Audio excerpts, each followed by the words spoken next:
breaking down early 2023 ADP using the great tools over at RotoViz. That's what we're going to be talking about today on Stealing Bananas. I'm Ben Gretch for my newsletter at bengretch.substack.com. With me, as always, is Shawn Siegele. You can find all of his great work over at RotoViz. We obviously talk a lot about the awesome tools at RotoViz. And Shawn, you've pulled some early ADP data from the FFPC, I think. You'll have to correct me if I'm wrong. I think you said it was about 10 drafts. And so we have this first look at what 2023 drafts might be like. You mentioned on the last show, but I had written an article for the newsletter for Stealing Signals, I guess last Saturday, that sort of went through the same concept. Or I looked at one specific draft that I saw on the Twitter timeline. And you were mentioning that to me a little bit before the show. And it's a fun thing to do. Like, I had some thoughts in that write-up. I'm really interested to hear your thoughts. It's very early. And one of the things that is definitely true is if you go look at the really early drafts from January, early February 2022, it looked nothing like what we saw in August. This will look nothing like what we saw or will see in August of 2023. There will be movement.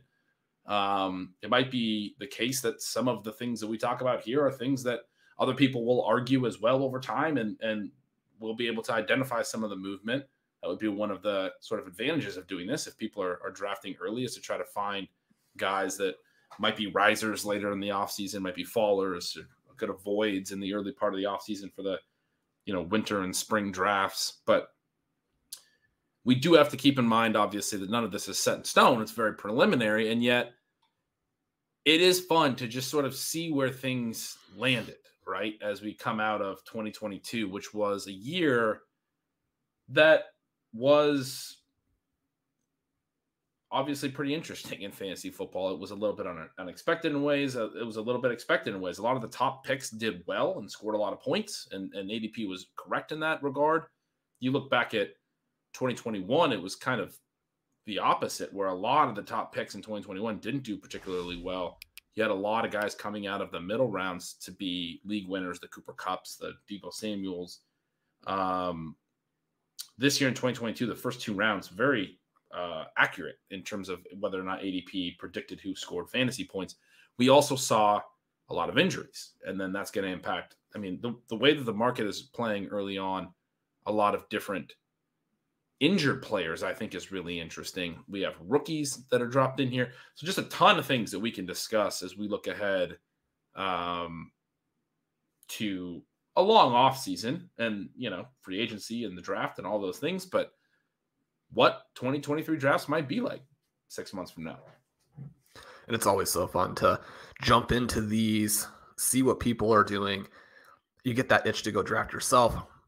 And there are some prices and some player targets that you just can't wait to hit on. You mentioned that the prices won't be the same in August. And one of the fun parts about these FFPC Never Too Early Best Ball tournaments, and they have one for the regular scoring or the regular format and one for Superflex. Superflex, obviously, a lot of fun as well, is that you do get some values that are no longer there.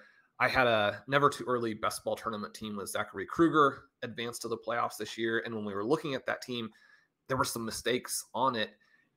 And yet we had like 7 players who in August were drafted in the first 4 rounds. And so you're basically getting 3 extra rounds worth of studs if you hit on the right guys early. There's no guarantee that you're going to, but we all like to think that we will, right? And so that part of it is a lot of fun.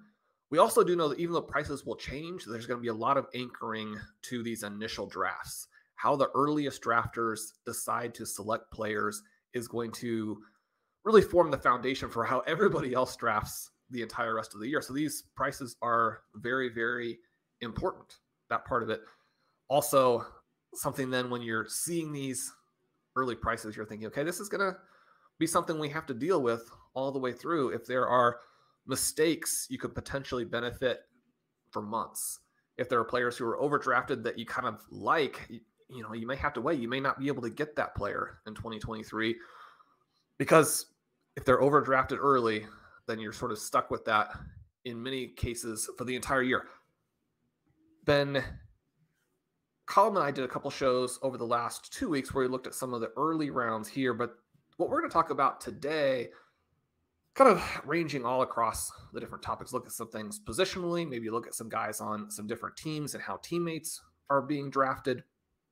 You had some great notes in your Stealing Signals post about where the rookies are going, about where the quarterbacks are going, how you want to attack, say, that second mini tier of tight ends. I'm excited to hear if you think that the ADP in this is, so this is 10 early drafts in the Best Ball Tournament. I think when you get 10 and when it's in the tournament here, that it's not to say that the drafters are right, but we do have a decent sense of kind of where people are going to be going. What's the buy-in for these? So it's going to be a 125. 125 buy-in, got solid money online. It's a decent sample, right? Yeah. So what's the first thing that jumps out to you here? We have... immediately, it's the first round. So, I'll just read it off and close your eyes and tell me if this isn't a 2022 draft. It's Justin Jefferson, 101, Travis Kelce, 102, but Jamar Chase, Christian McCaffrey, Cooper Kupp, Austin Eckler, Tyreek Hill all the way up at 107 now, which he wasn't going there last year, but he was going mid-second to late second, 2-3 turn. Jonathan Taylor, 108, so he's fallen, right? But we still have the same big three receivers in the top five with Jefferson, Chase, Kupp. We have McCaffrey up there. We have Taylor falling back a little bit to the RB3 spot. Eckler moving up a little bit to the RB2 spot. Kelce moving up a little bit. It is tight end premium. And then after that top eight, and we have Hill joining. After that top eight, Devontae Adams, Stephon Diggs, Saquon Barkley, CeeDee Lamb. It's the same three wide receivers that we saw in that 109 to 112 range very frequently in 2022. And Saquon Barkley wasn't there for the whole offseason last year, but he finished in August about 111. That's where we saw him very frequently. I look at that and I go, a lot of these guys had good years and there was no reason to necessarily push them down, but drafters don't know how to respond, I think, to 2022. They're looking at it and saying, well, I'll just draft it the way that I've never seen this in what I can recall, looking at early ADP the next year where the top 12 picks were so overwhelmingly littered with players that went in the first round the year prior, or the couple names that are different. And really, actually, I think the only name that's different is Tyreek Hill. He was a second-round pick. This is such a similar first 12 to what we saw in 2022 drafts. There's a couple guys, Taylor falling, et cetera, but even where they're going, how the top three receivers are viewed, how the three receivers at the back of the first round are viewed, there's a lot of these guys that are going really close to where they were going last August. And that reinforces or underlines the fact that 2022 was a brutal season for the young players. It was a rough season for injuries with some of the most fun young guys. You have Breece Hall here going at the 205. You have Javonte Williams going at the 412. Both of those players we had projected to be first-round picks in our so way too early or midseason or preseason exercises where we would say, who is going to be the 2023 first round. Injuries have taken those guys out. DeAndre Swift, another player who actually played extremely well when he was on the field, but he falls into the really mid to late third because of injuries there that now have him looking like, I'm not actually a pure committee player for his career, but he's already lost key years at this point. Now may be a committee type of guy, now a high scoring committee player, but you lose that potential first round pizzazz.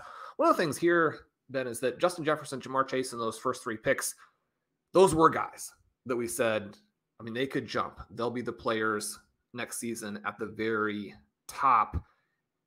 Jamar Chase to nailed that. I'm looking at our August boards. You had Jefferson as the 101 for 2023 in August. I still had McCaffrey, Taylor 1-2, and Chase 3, Jefferson 4. You had Jefferson, Chase 1-2, and then we redid it in season, and that was the one where we kind of flipped. You then had McCaffrey as your pick, after 6 weeks or 8 weeks or something as the 101, and I had Jefferson 101 at that point. But yeah, you nailed this back in August. That Jefferson would jump to the 101. What do you think about that? Do you think that's right? I do. And I think it's safer than having a running back there. Now, when you go back and you look at what's happened in the past, you're obviously dealing with just very limited, specific historical events when you're focusing in on one spot. But there has been this very unlucky element to the 101 where the running backs who have been drafted there have had such poor injury luck that the 101 has been a catastrophe. Every year people want to have the top pick because you can then take whoever you want. I mean, there's nothing better than just being able to take your guy and not having to worry that anyone else in the draft is going to take him from you. But the results have been terrible. And a little bit before that, you have this stretch of time where Antonio Brown is the receiver kind of competing up in that range. And he goes off for this string of fantasy campaigns where he's almost untouchable. We do know that there are some slight differences in the positions in terms of how likely you are to stay healthy when you have the huge workload. I think when you have Justin Jefferson's scoring upside, when you have him in the specific offense that he's in now, when you have the youth and some of the floor elements that come with the age range that he is in, when you have the position there of wide receiver, it sets you up so well. That's not to say that he couldn't regress some, because frankly, I mean, Justin Jefferson has set a standard that is basically impossible for anyone to live up to, including himself. And yet, even if he drops off of that, even if he does miss a game or two, even if the Vikings offense evolves in a way next season that is not quite as favorable for him, I mean, you're sitting there with Justin Jefferson. You've got to make a lot of mistakes as you build around that pick to not have your team be in the mix, not only for your league title, but tournament victories as you look down the line. Definitely. And I agree with that. I think it's going to be fun this year to play with. I mean, it's tough for those of us who love taking receivers, but to play a season where I think probably so. And we said it's Jefferson, Kelsey, Chase so far in the tight end premium. Obviously, most other formats, you're not going to have Kelsey that high. I think even in tight end premium, he's not going to stick at 102. He'll be 34 in October, turned 33 during this season. Continues to just be absolutely fantastic. But I thought we got enough positive signs from other tight ends that this year doesn't feel as thin. Now, the tight end position always plays out thinner than it feels, but like the Hawkinson trade and how he played with the Vikings the rest of the way, he's, spoiler alert, a late second round in this early ADP. Andrews is still going in the second here. Kittle is a late third. Kittle has the great run late in the season for San Francisco. Pitt's still going in the fourth. Goddard is another name I'll mention that I think looked strong this year and better than maybe I expected him to, in a way that makes him a viable second tier tight end that adds some stability and some bulk to the position. Waller's still going in the fifth as a guy who could bounce back. Then you have Schultz and Ingram in the sixth, Freiermuth in the seventh.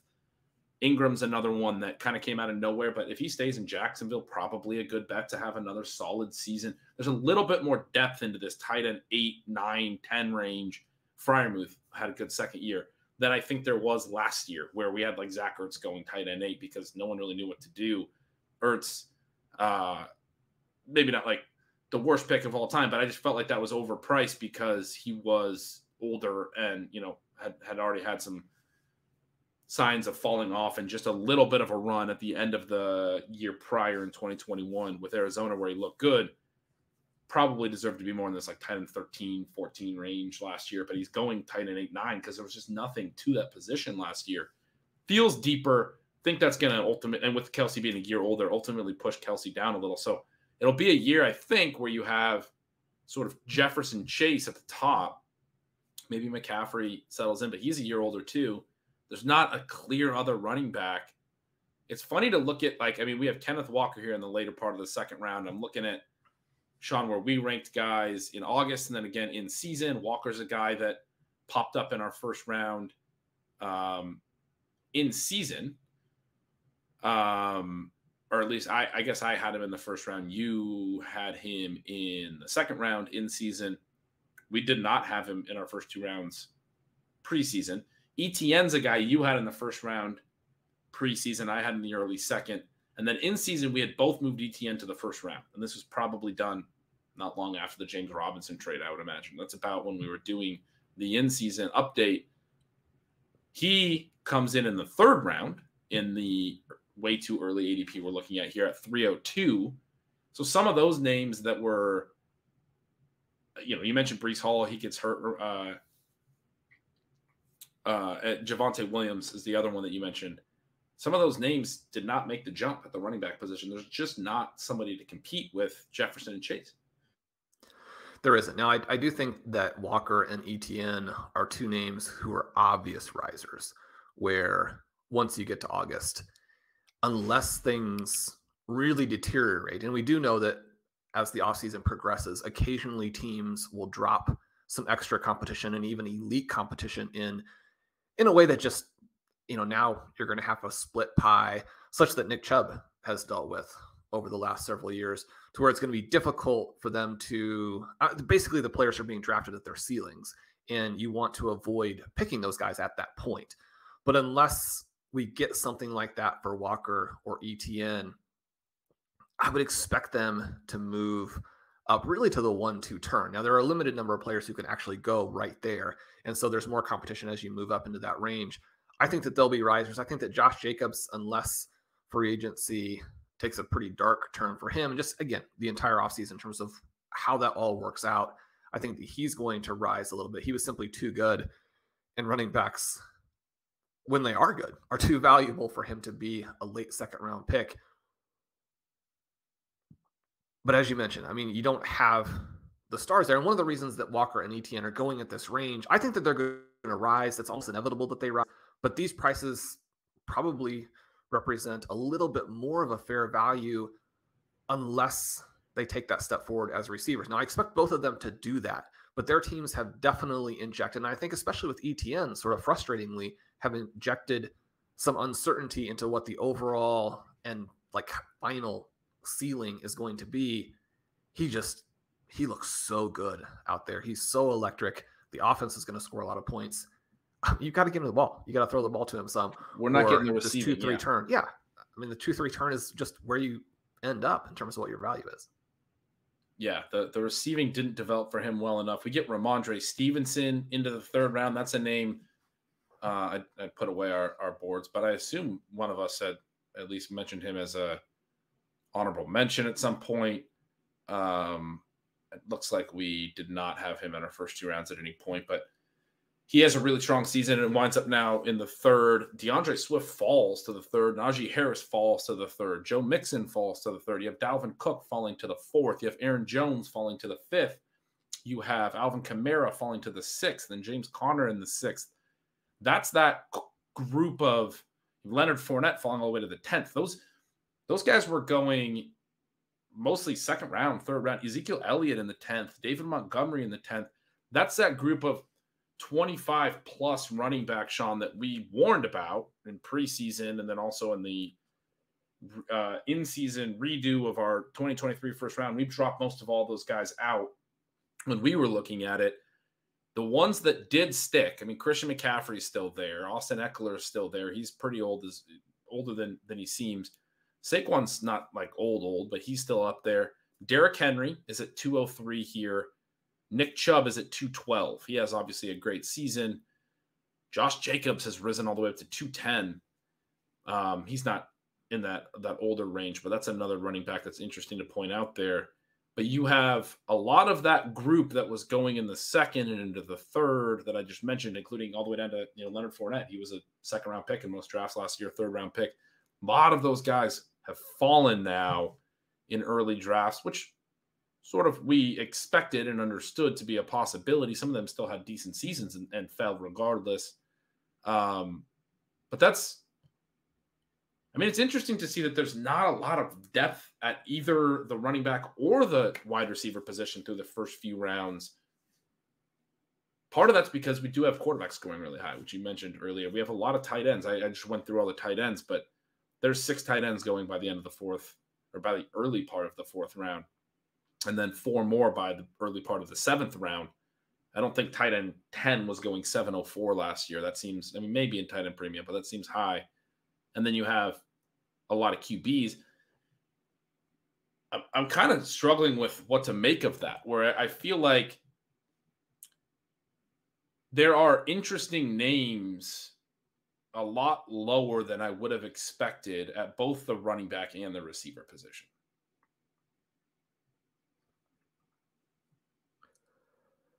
And a running back, you mentioned the veterans who are falling. So even when a good year for veterans, you do have these guys drop down. You want to be a year early as opposed to a year late. Sometimes when you're a year early and get it wrong, people want to think of you as an ageist or a skeptic, but it's risk management and it's upside accumulation. So you want to make sure that you are pulling the trigger on these running backs in terms of jettisoning them from your dynasty teams, in terms of just not taking the risk, avoiding them, getting onto some different players as you go through. Joe Mixon, a lot of these drafts will have taken place before you get to see the AFC Championship game, where you realize that he's basically not even the starter for the Bengals anymore. And so that price there, I mean, it would be shocking if that holds up. He should be going 3-4 rounds later at this point. I mean, you're basically getting an Ezekiel Elliott type of play, even though there's not a clear-cut Tony Pollard on the roster, but you don't have to have that clear-cut Tony Pollard in order to make the move there. There are some fun guys a little bit later. You talk about some of the values. You had mentioned in your Stealing Signals article that Gibbs seemed to be going early. Now his average spot here in the early 6th, quite a bit later than the draft that you were covering. But when he comes in below guys like Cook and a possibly injured Williams, an Aaron Jones, a Damian Pierce, an Alvin Kamara, if you can get him after Kamara, that feels like a really good price to me. You see J.K. Dobbins, who's going to be a year further removed. Now they're going to go to a more pass-centric offense, probably. That's what we have gotten the impression of as they've gone through some of their coaching search elements, as they look at that offensive coordinator position. And yet that too could end up really benefiting Dobbins. I know that I was on Dobbins last year and that didn't pan out. Sometimes you can go too far the other direction, where once you get burned, you're very hesitant. Around 6 price on someone who, when he did play, looked like one of the 5 best running backs in the entire NFL at running back 23. I think you got to have some enthusiasm there. And then there's some other interesting names in here. Miles Sanders, people talk about what a huge hit Miles Sanders was and how it's so obvious that he should have been drafted earlier. You have a couple bad games. You have a month where you don't score a lot of points. And then in the playoffs, he's been, again, not even necessarily the clear-cut starter. He has a situation here where he's basically back to last year's price. That is interesting, controversial, and probably something that we'll get into in more depth as we go through the offseason.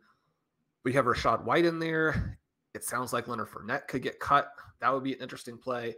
A.J. Dillon, I don't think that his situation has really changed that much from a year ago, and he's much, much, much less expensive. This is more the price range where you'd actually want to take a risk on him.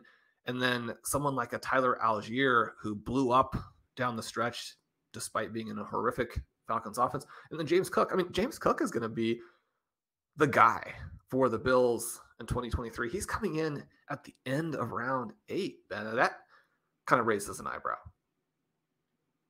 Yeah, I mean, there's a lot of running backs in that range that raise an eyebrow. Miles Sanders at 7-11 is a guy that people talked about shouldn't have lasted till there all year this year because he had such a great year, and yet he's going in the exact same range, which I think is kind of, humorous. He's a free agent, so maybe there's some concern that he'll leave, that the Eagles aren't going to want to pay him. Cam Akers is going 7-03 now, and that's a guy, I mean, you just talked about with Dobbins. That's another guy who we knew Achilles injuries were like 18-month injuries. I think there was too much optimism coming into this year. We talked about that a lot, Sean, in the offseason. He was a tough guy to place, though, because you knew Sean McVay can really lean on a running back. And I mean, middle of the season, it looked like he's going to be gone with the Rams, and there was going to be maybe not a lot left to his career, but he winds up lasting. Darrell Henderson gets cut, and down the stretch, Akers looked like the pre-injury Cam Akers, enough so that, I mean, we knew the Achilles takes time to recover from. I'm pretty interested in getting it back in on him, much like the way that you described Dobbins at 7-03. And if I can get him in the 7th round, I mean, he probably should be like a 4th round pick, right? Yeah, there are a lot of question marks there in terms of what that offense is going to be like. Will he get enough high value touches? Is he the same guy? Was he even really the guy before the injuries? And I say the guy in terms of, was he that big talent? But in the 7th round. To be clear, I don't want to take him in the 4th, but don't you think when you look at some of the other guys that are going in the 4th, he should be like, shouldn't the running back drafters be liking him more than this? Is what I'm asking. Well, he should very obviously be going ahead of James Conner. Yeah. A couple of picks ahead of him there. Conner probably in a better position to survive in Arizona than Fournette is in Tampa Bay. The contract and their positional depth, all of the things that they're going to have to change. But it is interesting to see. And again, I think you want to be out a year early as opposed to a year late. Ben, where are you on these quarterbacks? A quick note here. You mentioned the tight ends, kind of went through that. I think that Pat Freiermuth is the very easy top priority when you look at the first 10 rounds. For him to be going at tight end 10, he is the most obvious player to take the TJ Hawkinson leap. Hawkinson, someone we emphasized last offseason, and really it's a trade that you wouldn't have expected that does act as a catalyst for the big jump. But Freiermuth, the person who finishes out the early stage of his career, the first couple of seasons, where the second half of his second season a little bit disappointing, but doesn't in any way undercut what he is, who he's been. That offense should take a big step forward next year. Before we blow up, a good sleeper tight ends ADP too much, let me ask you about Hawkinson, because I'm right there with you with Freiermuth. I think you're making a great point, but Hawkinson is going 209 here, and that is that buys into the trade and what he did with the Vikings big time. And if he can do that over a full season, he can probably return value here. But you're a huge Hawkinson fan, so this is one where I'd love to hear if you think in tight end premium he should be the tight end 3 at the 209.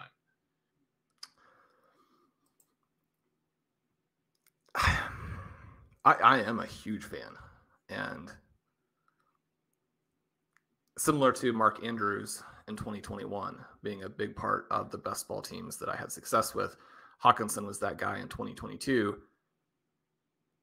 One of the hard parts of any sort of seasonal fantasy is that you have the big hits, and then you've got to be really careful about your guys the following year, because the prices just change so dramatically when you do hit. And it's not you, when the guy hits. And so from that perspective, I guess I don't think that we have seen enough. It's not a long enough track record of immense target numbers. Kirk Cousins probably going to be the QB, which injects some uncertainty. I think if you don't have a clear-cut superstar in these first couple of rounds, I'd be reluctant to pay the tight end premium prices because the guy had a hot finish. Yeah. So I think that you want to find the next person to deliver that for you, as opposed to trying to chase those points, because those points are gone. And that's not to say that Hawkinson won't have a good season. I think that he will. And we do know that if you miss on tight end in tight end premium formats, you're chasing those points the whole year. You can have a very good team, and just losing so much value every week at tight end means that, and you're looking at your roster, like, how can this roster not be at the very top of my league? It's like, well, you're giving up a lot of points in this one spot, and there are only so many starting positions. So and the other thing, give those points up, but still, price matters. Yeah, that's the other thing about tight end premium. They should go higher in tight end premium, because you're describing how they can have so much more of an impact. But the opportunity cost equation there is, something I've been trying to keep in mind more in tight end premium is different. The running back and receiver player that you have to give up at 209 the next 2 running backs, next 3 running backs, Josh Jacobs, Nick Chubb, Travis Etienne, next couple receivers, T. Higgins, Garrett Wilson, Devonta Smith, as opposed to regular PPR or half PPR, he's probably more like a 4th-round pick in those formats. Maybe he makes more sense in those formats. And I know you were doing this with some of the tight ends last year, where over on Underdog, I know you were a little more excited about like a Hawkinson even, where you could get him really late. And he should go later when it's not tight end premium, but the opportunity cost is a real thing in terms of how you build that roster. It's a totally different running back and wide receiver group that you have to pass up to make that pick in the 4th compared to the 2nd. So maybe he's just not someone that you can pay the price on in tight end premium. Maybe you can consider it in other formats, depending where he lands. But I'm with you. That stands out. And I'm probably more so down that line as you just described than even you. But as a big Hawkinson fan, I was curious your thoughts. So it's interesting to hear that you, even seeing the virtues of the player more than anyone that I know probably, are a little bit wary of that price as well. One other thing I want to circle back to before we get to the QB, Sean, you mentioned Gibbs. He is 603 here on average. I like that price. The one that I looked at, he was I think 312. He was a 3rd-round pick. And so I sort of argued that we have Bijan Robinson, who is in this going 202, and in that draft, I think he was a late 1st. That's the rookie running back that everyone is talking about, that is going to be this really high pick.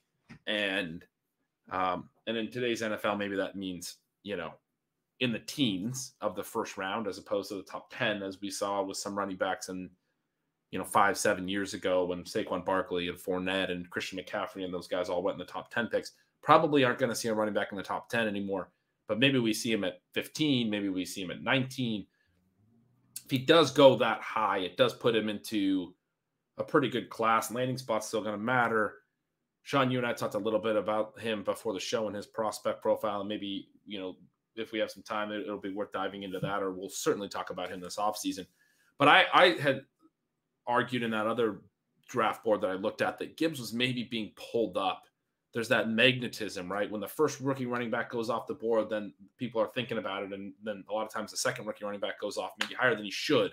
And Gibbs going in the 3rd round, that's as high as guys like Jonathan Taylor and Breece Hall rose to in their rookie years. And those guys were really great prospects.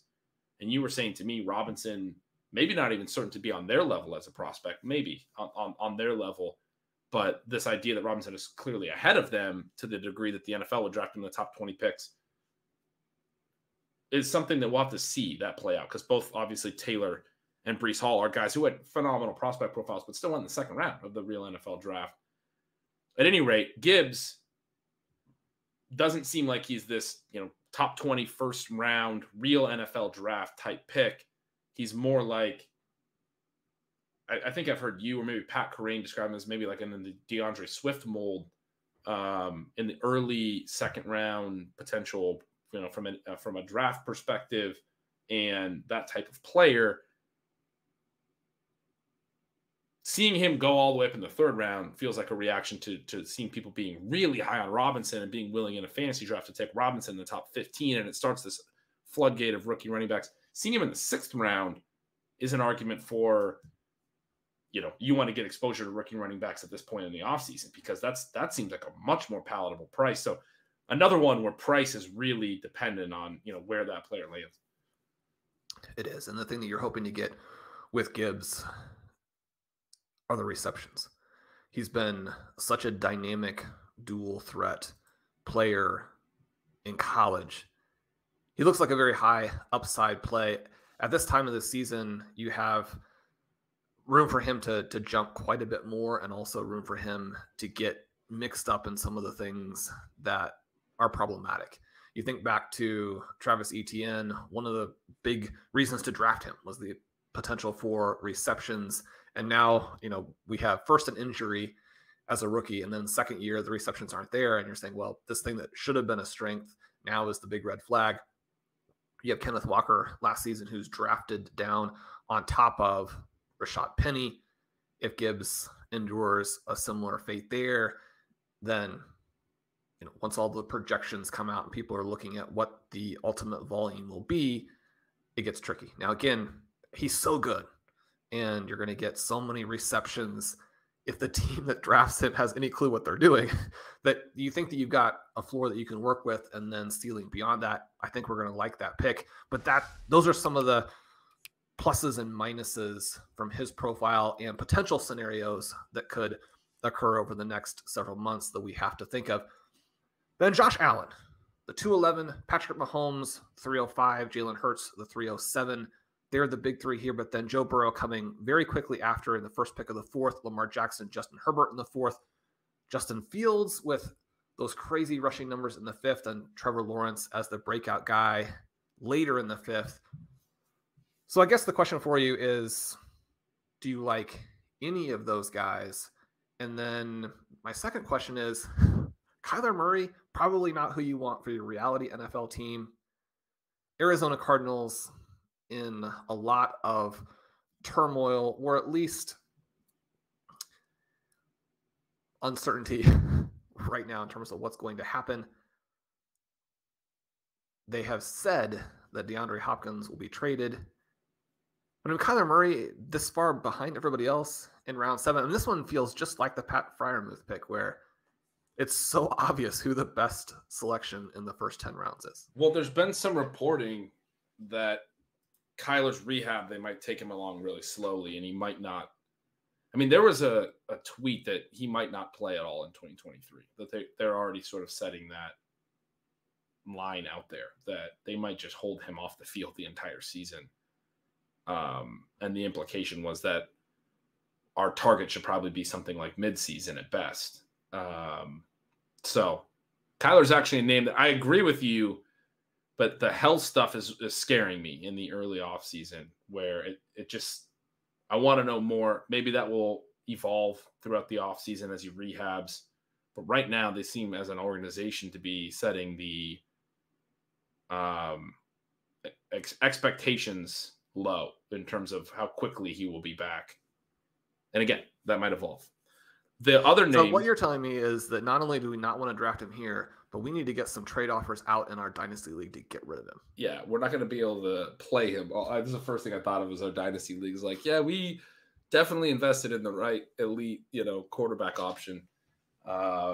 They might not play for a full season. That would be great.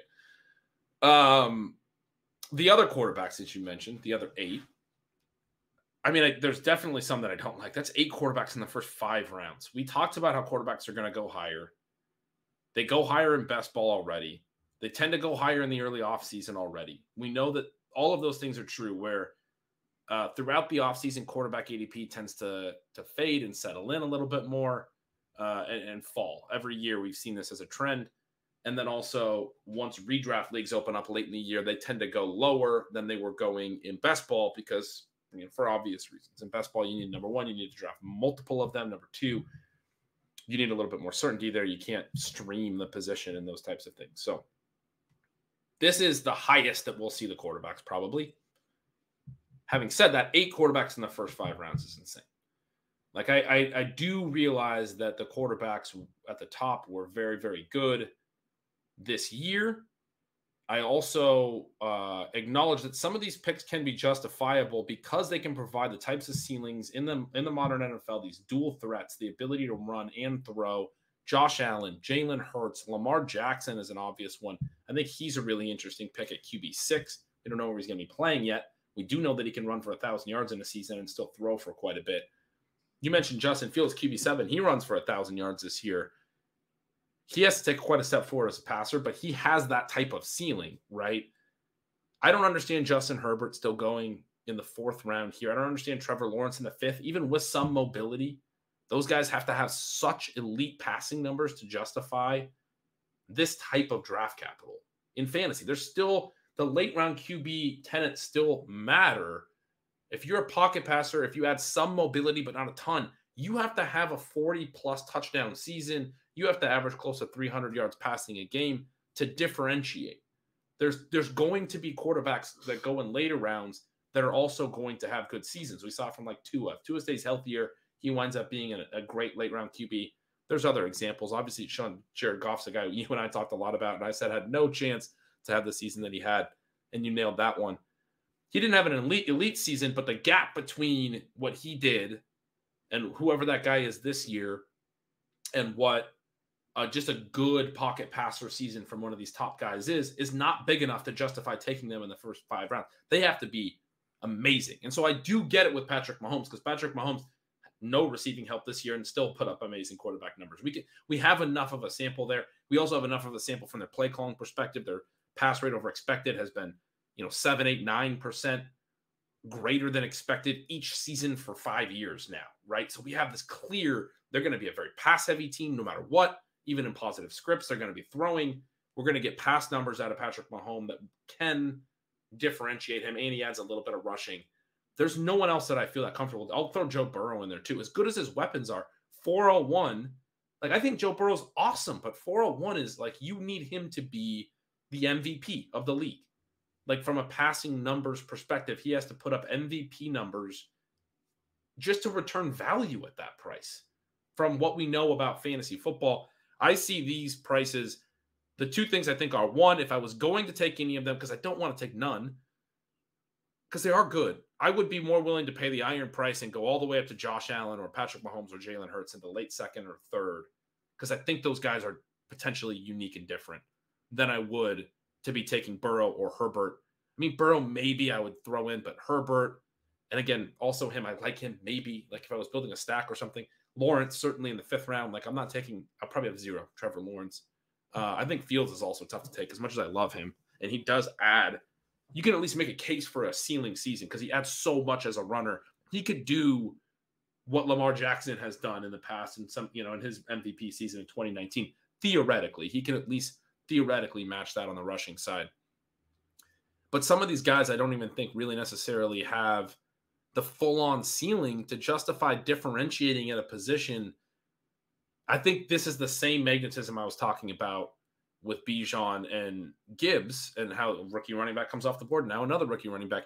We have some quarterbacks like Josh Allen that you can make the case for going maybe in the late second. I don't want to pay that price, but you can maybe make the case for it after the season he had and the few seasons he's had and the stability in his production that we've now seen.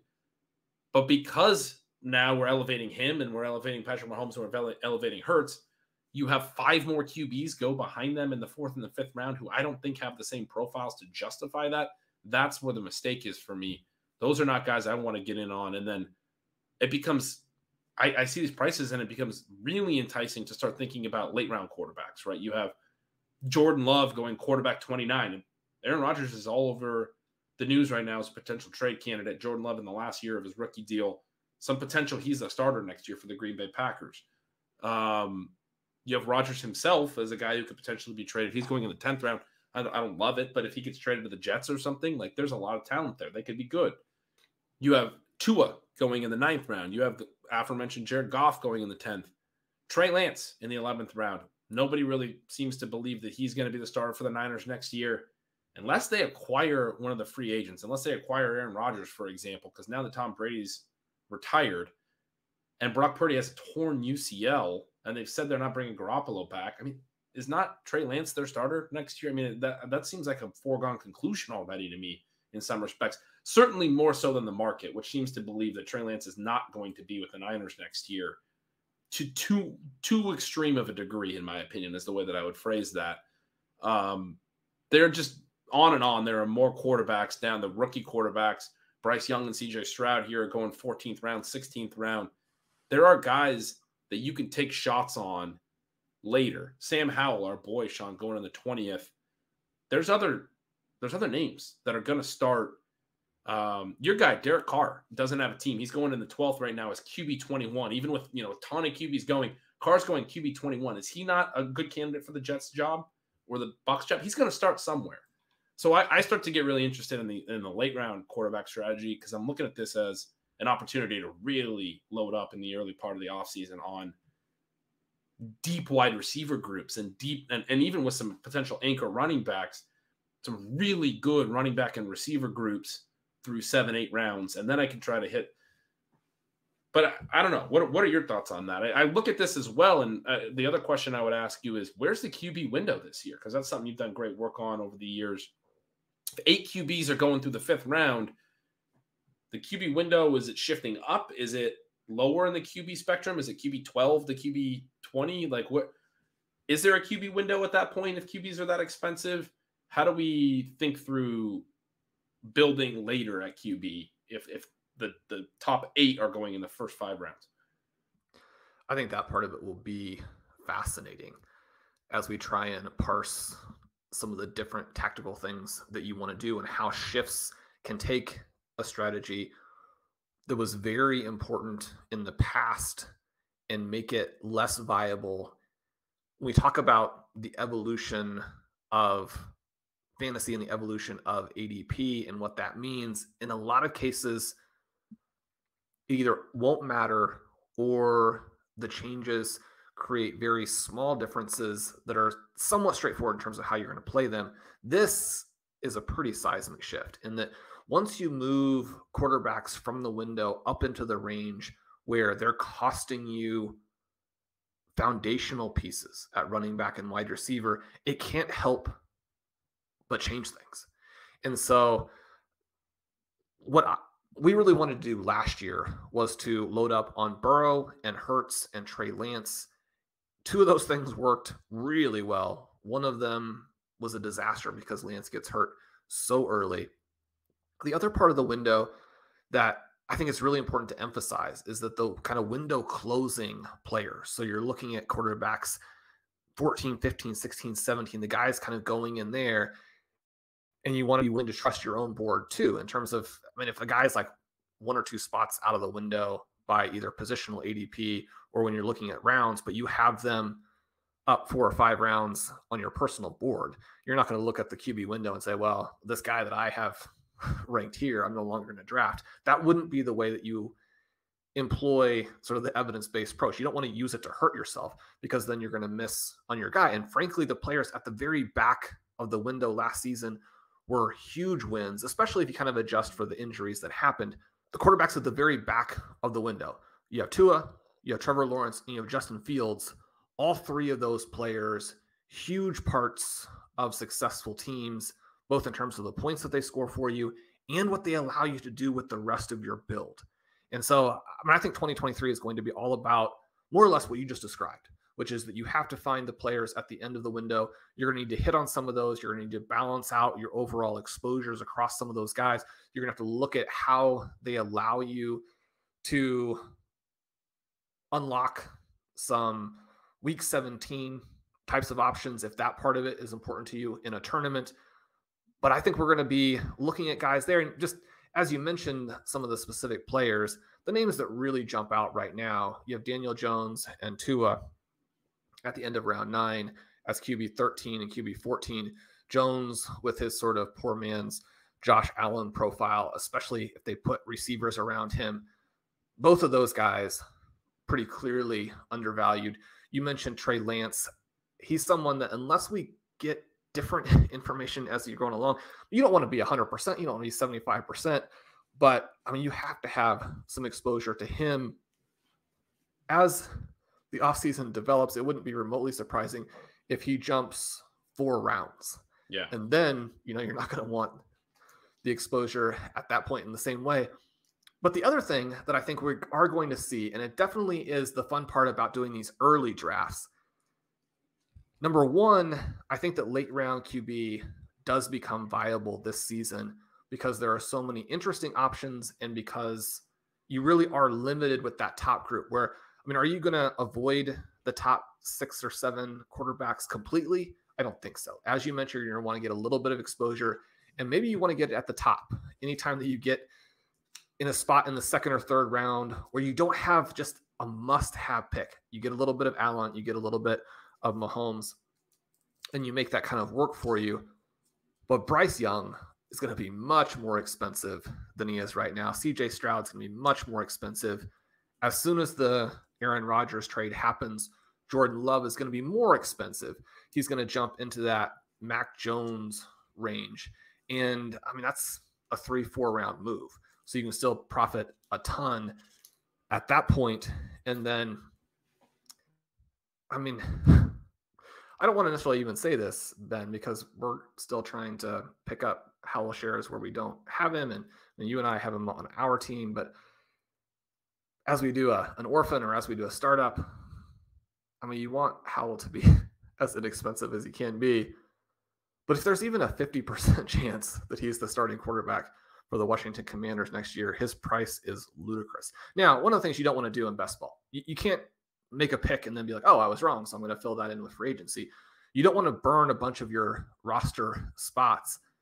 But Sam Howell, if he starts next season, even if they are extremely run heavy, which is what some of the early reporting suggests they could be, I mean, he's a QB 10 to QB 14. It's almost impossible for him to start and play and not get hurt and be anything less than QB 15. His price is ludicrous. I love it. And Desmond Ridder going one spot ahead of him, if you feel, you want a little more certainty. I mean, he looks pretty likely to be the Falcons QB next year, the way that they turned to him late. I mean, those are spots that could be landing spots for some of the free agent QBs, but there aren't a ton of available QBs. I mean, Daniel Jones, you mentioned, I was thinking he's a free agent. There's no certainty he'll be back with the Giants. Maybe, behind the scenes, Dable decided $40 million a year. What's that? Daniel Jones, $40 million a year quarterback. Yeah. Maybe Dable decided that wasn't his long-term plan, and obviously they found some success with him, but maybe they decided they wanted to go another way. Who knows? But probably, I mean, who are the best free agent quarterbacks? You have obviously Derek Carr, and I think he's the clear one. And then, I mean, is it Jimmy Garoppolo?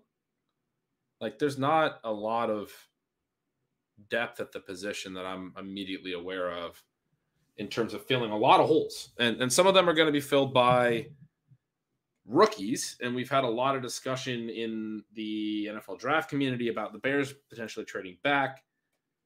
Is it the Colts who trade up? Is it the Panthers? Who's going to who's the quarterback going to be? But some of those, the Texans, some of those teams are not going to land CJ Stroud or Bryce Young, obviously, right? And maybe Will Levis. I mean, like we will have some rookie quarterbacks starting next year, but I do feel like there's enough space for Howell and Ridder, basically, to be starters. Is what I'm getting at. In this part of the offseason, and Jordan Love, we mentioned as well, like people don't think that those guys are actually going to be starters, but like who comes for those roles? There's not a lot of answers to that either. But it'll be interesting. It'll be interesting to sort of see how the offseason goes. But I think if you're building, you're taking risky picks. You just talked about with Howell.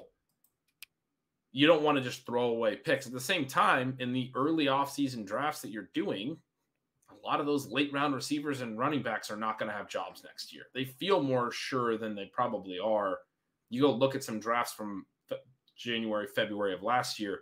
It's a lot of dudes that wound up not even having jobs come the next football season. The trade-off, the opportunity is you can take a lot more running backs and receivers that we're pretty confident about going into next football season and then make your gamble at quarterback. And if you are right and those guys start, that's pretty much all you need. Like you said with Sam Howell, all you need him to be is the starter in Washington, and this is a ridiculous price. You've built a really strong team for an early offseason build. I mean, I think structural drafting in the early offseason is different than any other time. And part of it is just, how do I maximize the amount of players that are going to be actually playing in the NFL season? Got to think through the whole offseason. You got to make a lot of decisions. That is a strategy that I really like, Sean, is this idea of doing a late round quarterback now and probably still into the future. If these quarterbacks still remain high, some of them are going to fall, but it seems like we are going to be headed for a year with a lot of quarterbacks going higher, the whole position shifting up in a way that's probably not right. There's a few guys, it's kind of like we always talk about with tight end. There was last year, a big three that we thought had the elite ceilings that were worth targeting. The next one's still very good, but being pulled up a little bit, hard to really commit to them at the prices after that. And that more or less panned out. I mean, obviously Pitts and Andrews didn't have incredible seasons. Pitts people are saying it's the biggest bust of all time. Sure, but Kelsey winds up having the monster ceiling, the elite ceiling, and differentiating from the position in a massive way because no one else really could compete with him, even though the Goddards and the Hawkinsons had good stretches. Kelsey was just overwhelmingly the tight end one this year, right? And so that phenomenon exists a little bit here at quarterback when I look at these early ADPs. And then the flip side of it, when you look at that and you look at 8 quarterbacks going in the first 5 rounds and 7 tight ends going in the first 5 rounds and a few more in the next couple rounds. Wide receiver 19, Sean, in the 5th round, Michael Pittman. Amari Cooper, Drake London, DJ Moore, Keenan Allen, Mike Williams, Christian Watson. That's the 5th round wide receivers. A lot of other seasons, that looks a lot more like the 3rd to 4th round wide receivers, right? So right now, wide receiver 19 to wide receiver 26 is landing in the 5th round. You only have 4 receivers on average going in the 4th, only 4 on average going in the 3rd, only 3 on average going in the 2nd. There's 7 in the 1st round. So, I mean, there are a lot of wide receiver names going in the very 1st round, but a lot of drafters in the early offseason are not willing to necessarily go really wide receiver heavy. Maybe that's fair. Maybe we need to rethink that strategy a little bit, Sean. I, for one, look at this and I go, I want to do a bunch of drafts and I want to draft these wide receiver heavy teams. I want to get DJ Moore in the 5th round and Jerry Jeudy, your boy, in the 6th round. George Pickens in the 7th round. Marquise Brown in the 7th round. I mean, the receiving cores that you can build with these current ADPs are the types that were as dominant as could be when, zero RB was less popular, right? And so that's fun to consider that we might have a season where we don't have to make zero RB work with 4 other drafters in our draft doing the same thing.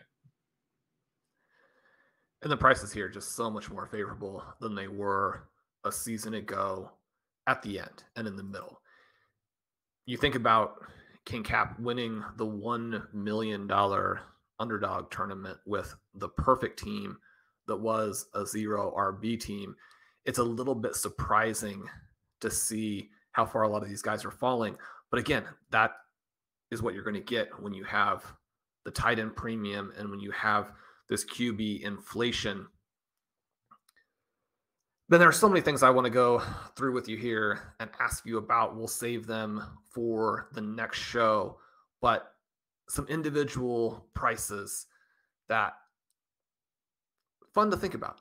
You have Amon-Ra in the early 2nd as wide receiver 9. Jameson Williams at wide receiver 37.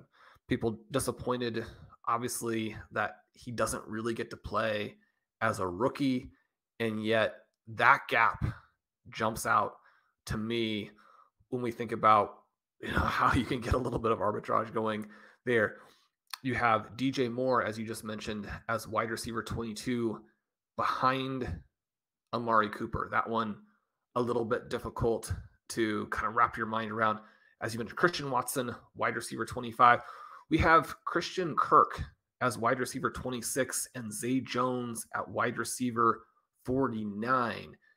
I like Christian Kirk, but that appears to be one where there's some opportunity. We have Terry McLaurin at wide receiver 27 and Jahan Dotson at wide receiver 40. I'm going to go out on a limb and say I think that doesn't flip, but I think that closes when we're up there in August. You have George Pickens at wide receiver 34 and Deontay Johnson at wide receiver 35. Maybe that's going to be more like what I think Dotson and McLaurin should be. But that one too, controversial. George Pickens looks so good, and yet Deontay Johnson, I think, a good bounce back candidate. Definitely somebody who draws a lot of targets. We have Brandon Ayuk here at wide receiver 31, despite a stretch where they showed pretty conclusively what his role is when people are healthy. And kind of with this quarterback question, I think that one is controversial. So a lot of interesting players in terms of how they relate to players on other teams, how they look compared to teammates. Oh, the last one I wanted to mention quickly, you have DeAndre Hopkins at wide receiver 15, despite the age and the health and the fact that he could get moved almost anywhere. Some spots would probably be very good for him. Some spots not as good. You have Marquise Brown at wide receiver 33. That gap, when we watched Marquise Brown actually be one of the better fantasy receivers in all of football in the early going last year before he got hurt and before DeAndre Hopkins returns. Now, that as well, likely a concern about where the Cardinals are overall and what the quarterback play might be like, but a variety of prices on teammates and other interesting players that, I mean, Ben, that's like 4 or 5 more shows worth of content.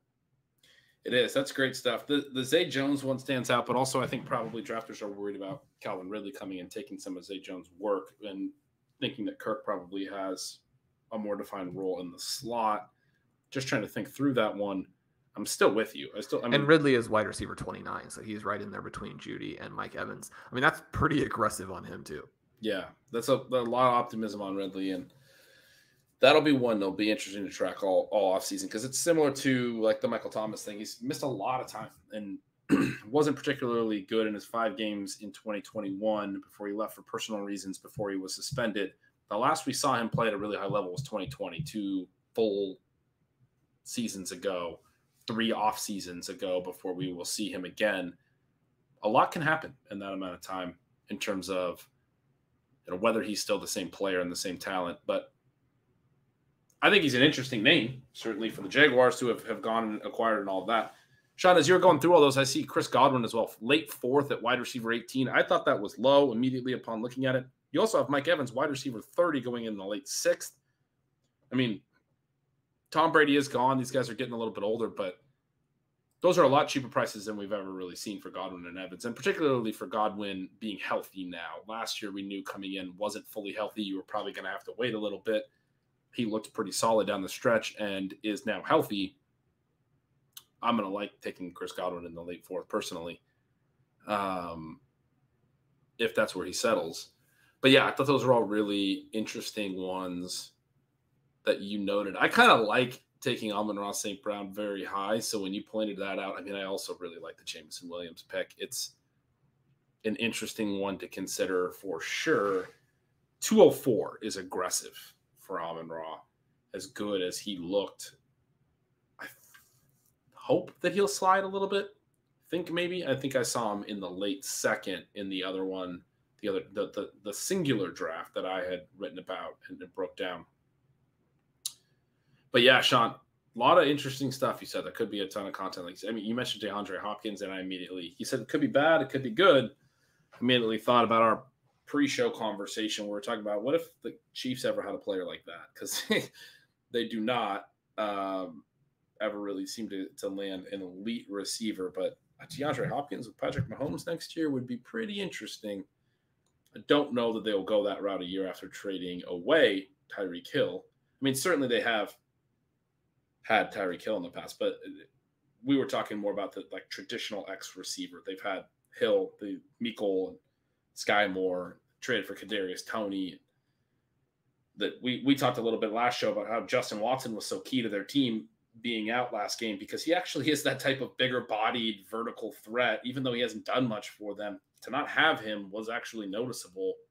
Even Marquez Valdes-Scantling, not really that type of player, but to have somebody like a DeAndre Hopkins to play with Patrick Mahomes would, I don't know, probably doesn't need to be explained, but would be pretty exciting. There are positive landing spots is what I'm getting at as well, but I'm with you. That's a lofty price to be paying for him right now at his age. I mean, there's so much we could continue to go on. We barely touched on the rookies. We talked about the running backs a little bit, but the rookie receivers look to be good targets early on that is worth mentioning before we wrap up this show.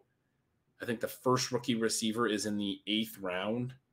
So you have Quentin Johnson there, Jackson Smith and Jigba also in the 8th, Jordan Addison in the 9th. You get Zay Flowers in all the way back in the 12th. But yeah, I mean, you have certainly some opportunity to get some exposure to those rookies before they, I would guess, rise a little bit by August. Probably see them in the 6th or 7th if they get first-round draft capital, the top ones. So a lot that we could discuss there. I like those arbitrage opportunities you pointed out, though. Those are good ones. And now that you've mentioned the Hopkins thing, that's going to be the only thing I'm able to think about the rest of the day. But I will close by noting that because the poor quarterback play and how that can hamper your team and destroy some of your early picks, and it's so emotional, I think there can sometimes be an overreaction where stars like a Godwin, an Evans, that type of player is a little bit overly discounted. Ben, am I remembering correctly? DJ Moore, did he in the starting lineup for the $2 million team? He was. Yeah, our buddy Pat Green did have DJ Moore, and he did have a solid game and cracked the lineup. I don't want to talk about DJ Moore. Takeaway from 2022 is, DJ Moore is $2 million. Yeah. Just directly the direct cause. Shawn, we're going to silently draft DJ Moore in every draft and not speak a word about it and hope that he stays in the 5th round. You might not agree, but I want to take him in every single draft at that price. So you are all aboard the Frank Reich train. I think Frank Reich's a good coach. I think DJ Moore is still a very good player who it's getting old, but is continuing to be held back by his surroundings.